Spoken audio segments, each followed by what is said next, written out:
اعوذ باللہ من الشیطان الرجیم بسم اللہ الرحمن الرحیم یا ایہا الرسول بلغ ما انزل الیک من ربک وإن لم تفعل فما بلغت رسالته واللہ یعصمک من الناس ان اللہ لا یہدی القوم الکافرین۔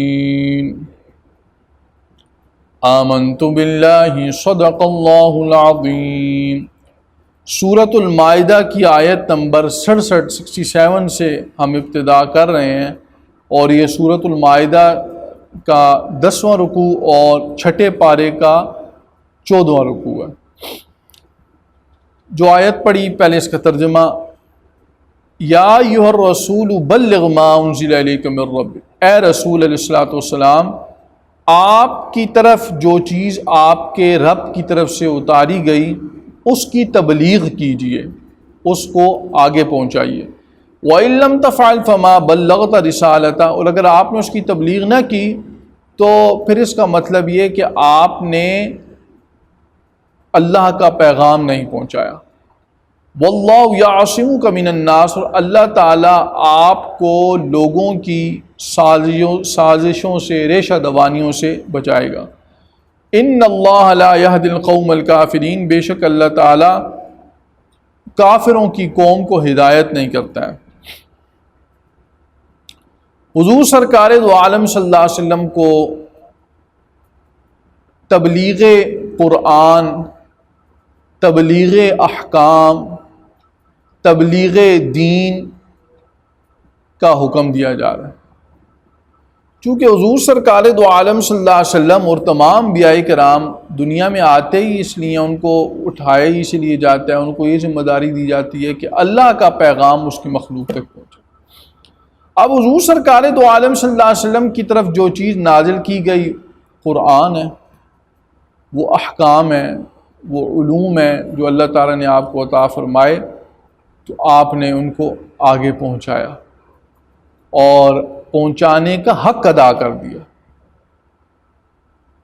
حتیٰ کہ آپ صلی اللہ علیہ وسلم نے تو پہنچایا ہی پہنچایا، جو آپ کے ساتھ لگا، یعنی جو آپ کا صحابی بنا، اس نے بھی پہنچایا، اور اس نے ایسا پہنچایا کہ ایک صحابی رضی اللہ تعالیٰ عنہ اپنی موت کے وقت، جب مرنے کا وقت ہے، کیسا وہ جان کنی کا وقت، سخت وقت ہوتا ہے، اس کے قریب انہوں نے ایک حدیث سنائی، اور وہ سنا کر انہوں نے یعنی یوں فرمایا کہ جس کا خلاصہ یہ ان کی بات کا کہ اگر مجھے یہ جو میں نے حدیث سنائی ہے اس وقت اس لیے سنائی کہ مجھے یہ ڈر تھا کہ میں دنیا سے چلا جاؤں اور یہ علم میرے ساتھ ہی چلا جائے، تو ہمیں تو علم آگے پہنچانے کا حکم ہے، اس لیے آگے اس کی تبلیغ کی۔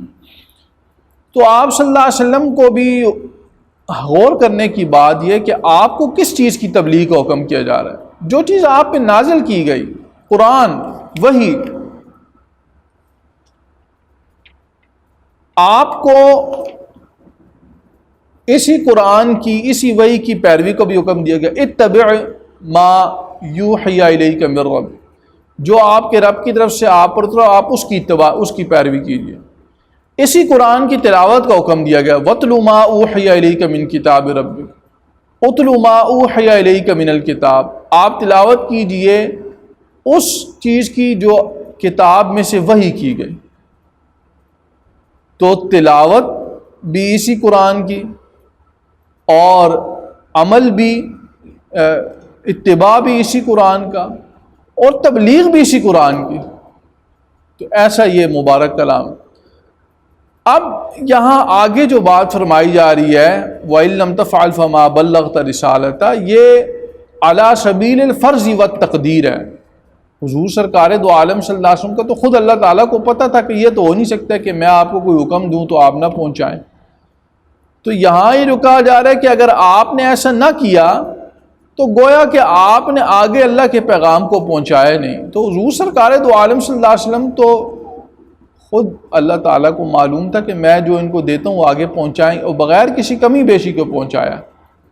اور یہ قرآن پھر آگے بغیر کسی کمی بیشی کے اسی طرح نسلاً بعد نسل، قرناً بعد قرن، ایک نسل سے دوسری نسل تک، ایک زمانے سے دوسری زمانے تک ہوتا ہوتا یہ ہم تک پہنچا۔ یہ بالکل وہی قرآن ہے جو جبرائیل امین لوح محفوظ سے لے کے آیا حضور سرکار دو عالم صلی اللہ علیہ وسلم، اور پھر ان سے امت تک پہنچا۔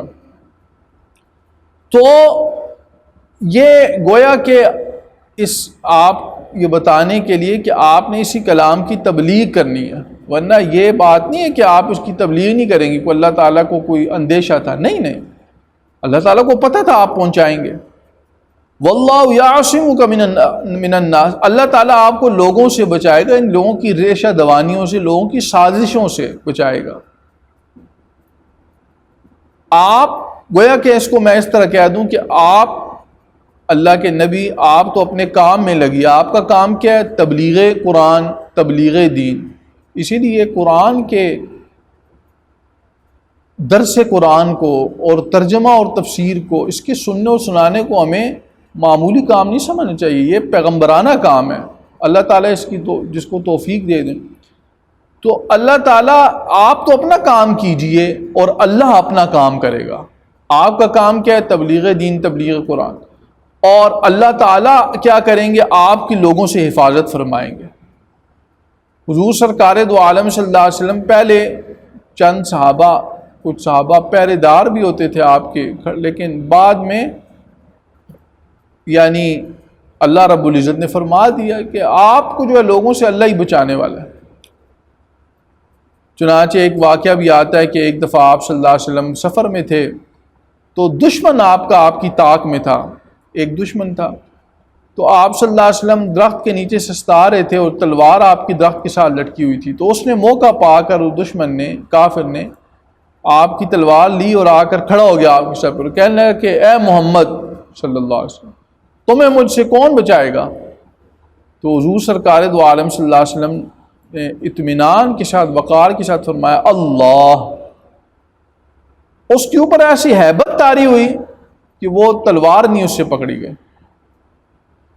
تو حضور سرکار دو عالم صلی اللہ علیہ وسلم کا محافظ خود اللہ تعالی ہے، اور فرمایا کہ کافروں کی قوم کو اللہ تعالیٰ ہدایت نہیں دے گا۔ یہ مطلب نہیں ہے کہ جو کافر ہیں ان کو ہدایت نہیں ملے گی، ہدایت تو ملتی ہے، کتنے کافر ہیں جو مسلمان ہوئے۔ مطلب یہ ہے کہ جس نے خود کفر اختیار کر لیا اور وہ اس پہ راضی ہے اور وہ اس پہ جمع ہوا ہے اور مطمئن ہے، اس نے اپنے آپ کو خود جو ہے وہ خراب کر دیا، ایسوں کو پھر اللہ تعالیٰ کو ہدایت کی ضرورت نہیں ہے کہ ان کو ہدایت دیں۔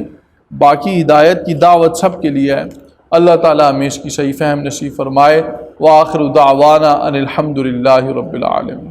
الحمد للہ رب العالمین والعاقبۃ للمتقین والصلاة والسلام علی خاتم الانبیاء والمرسلین۔ ربنا آتنا فی الدنیا حسنۃ وفی الآخرۃ حسنۃ وقنا عذاب النار۔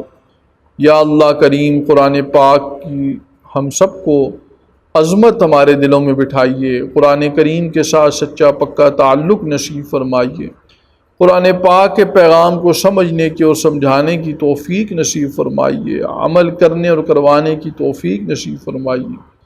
یا اللہ، سننے والوں کی دلوں میں جو بھی جائز حاجتیں اپنے فضل و کرم سے ہم سب کی تمام جائز حاجتوں کو پورا فرمائیے۔ آمین۔ سبحان ربک رب العزت عما یصفون وسلام علی المرسلین والحمد للہ۔